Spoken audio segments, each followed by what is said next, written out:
I change your bum life. You fight me, it's a celebration. I will beat you. When you sign to fight me, it's a celebration. You ring back home, you ring your wife. Baby, we done it.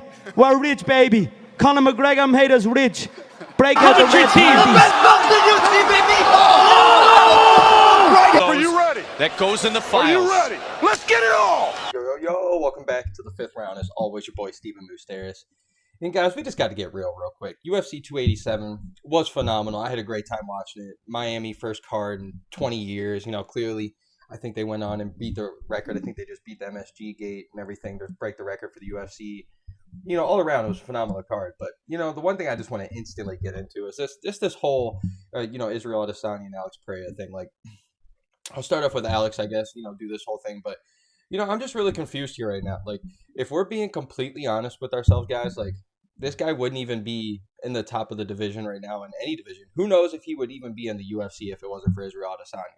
Like, this man, Izzy had to go out and just beat everybody twice, if not three times, if not one. You know what I'm saying? To go on and beat everybody in the division to clear it up for Alex Pereira to just walk in, get two wins over, I don't want to say average fighters because these guys are all above average fighters. I don't even care if you're not ranked in the UFC. You are an above average fighter. But when it comes to the UFC, he beats two guys that – have lost, have won, like probably middle of the road type guys. And then he comes in and beats a Sean Strickland, which I've already talked about. You've already heard everybody talk about. You've seen the highlight.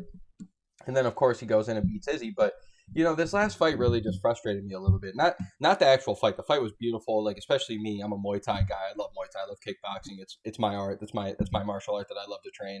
And, watching this Saturday, it was one of the most high-level fights I've ever seen, especially at kickboxing when we're talking MMA. But, the one thing that just really frustrates me here, and we got to be honest with ourselves, guys, like this whole thing where Alex Pereira can pretty much just pick if he wants to get a trilogy fight with Izzy at a title or go up to 205 and just pretty much jump right into the title contention.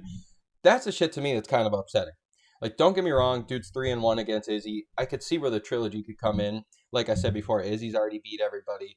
There's Dricus Duplessis out there, and I still think he deserves to get a win or needs to get a win. I mean, a win off of Darren Till, no offense, or Derek Brunson. Like, I don't think it deserves a title shot.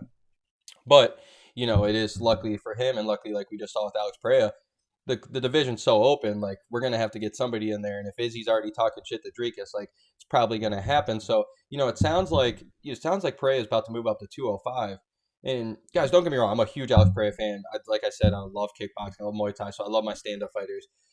But like, if we're being real to ourselves, man, like, I don't think he just deserves to just walk in off of 5 fights in the UFC, and then within his 6th fight has a chance to become a double champ already. Like, not simultaneously. I know he just lost the belt, but literally within 3 fights, this man in the UFC is gonna go on and he wins 3 fights in the UFC, gets a title fight against Izzy, works out well in his favor, becomes a champion, loses the rematch like we just saw over the weekend. But then within that other fight, that 6th fight, he could be a 205 champion as well. Like, that shit just doesn't sit right with me. And I know I was really happy Saturday when I saw Izzy win. I didn't really have a favorite in the dog or whatever. Like, I didn't have a dog in the race or anything. But, the one thing I was really happy is, it's like these MMA guys are getting our backs again. Like, I was talking about it all week. I was pissed that Alex has a chance to go in there within a 6th UFC fight, 6th MMA fight, or I should say 9th MMA fight.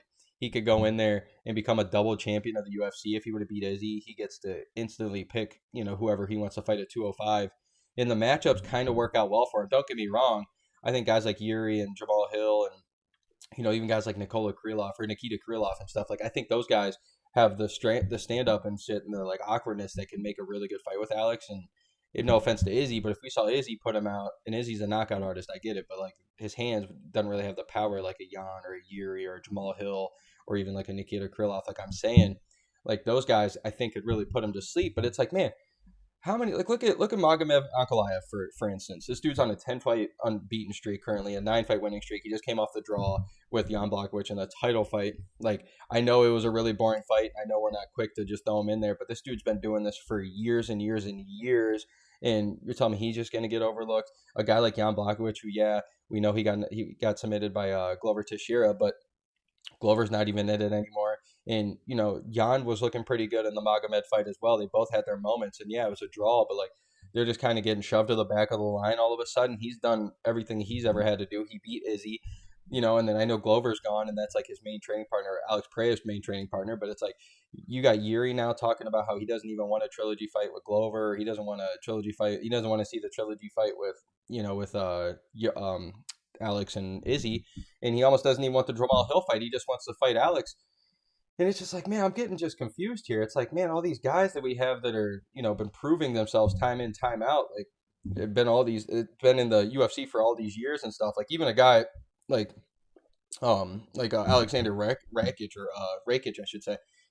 This man had his big chance, big moment against Jan Blachowicz, and yeah, I know he gets hurt and blows his leg out and stuff, and never really got a chance because I think it was in the third round, if I remember, or second. I remember it was pretty close, so we never really even got to see how it would have went throughout the fight, and he might have got a chance to be, maybe finish Jan in later rounds. And then look, he's getting a title fight, but he got hurt. Now he's getting overlooked, and it's like, man, this shit just isn't fair to me. I know it's not about fairness in the MMA, and I know we've seen it all over, but I do.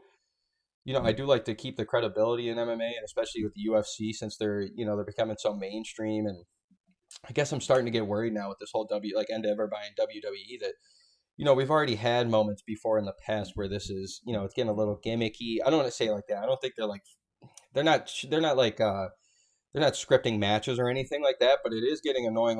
Like for instance, Conor McGregor is a win away, even though he hasn't won in how long. His last one was Donald Cerrone.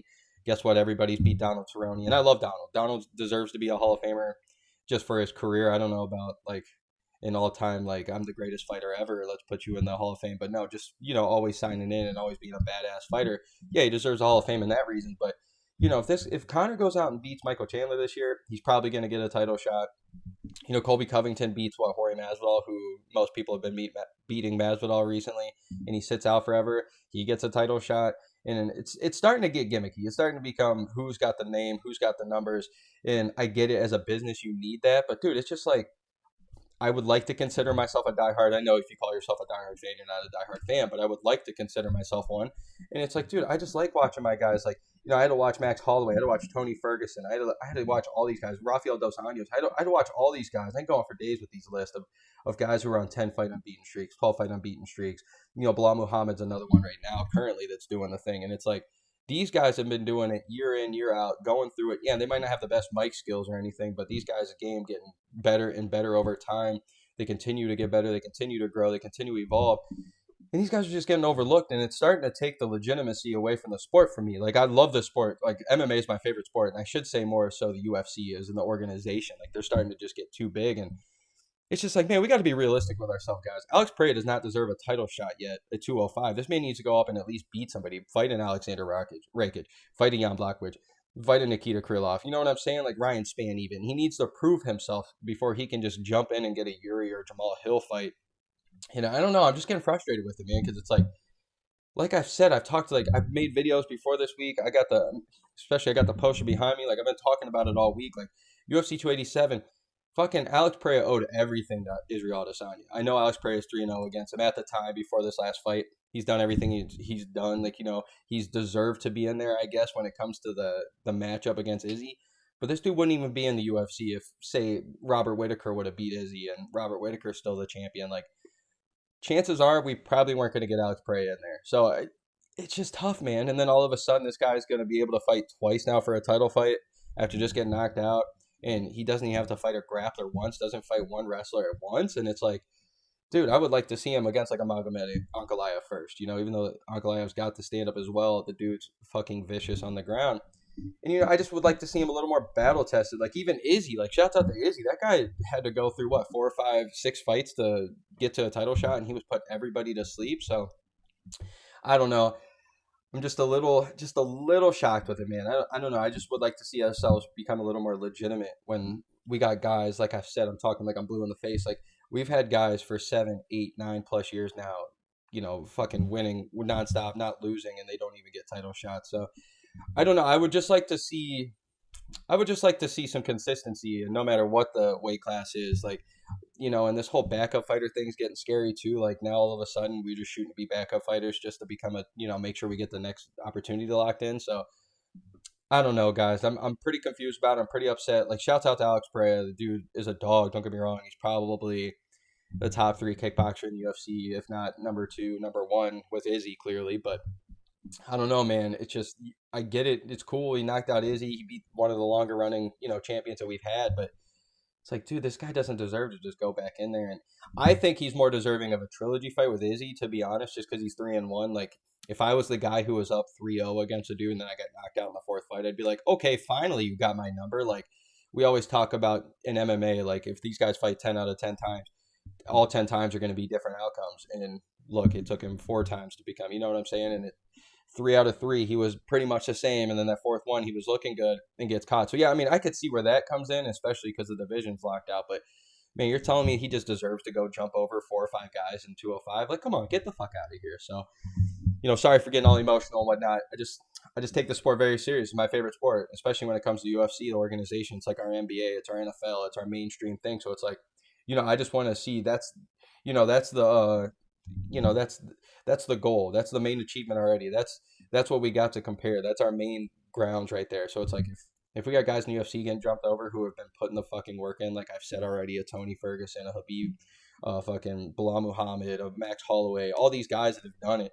Even a Magomed Ankalaev, all these guys, and they just don't get title fights. And it's like, man, come on now. It's just like, where's the fairness? I get it, like numbers and everything, I guess. But come on now. So, as always, your boy, Stephen Moustaris. It's been the 5th round. And please go check out more shit, guys. I'm updating pretty much, or uploading like 4 or 5 times weekly. So, if you want to subscribe, go for it. I really don't give a shit. I'm more so just here for the comments and, just to talk to you guys, interact with people that actually know this sport. So, as always, your boy, Stephen Moustaris. Let's go, baby.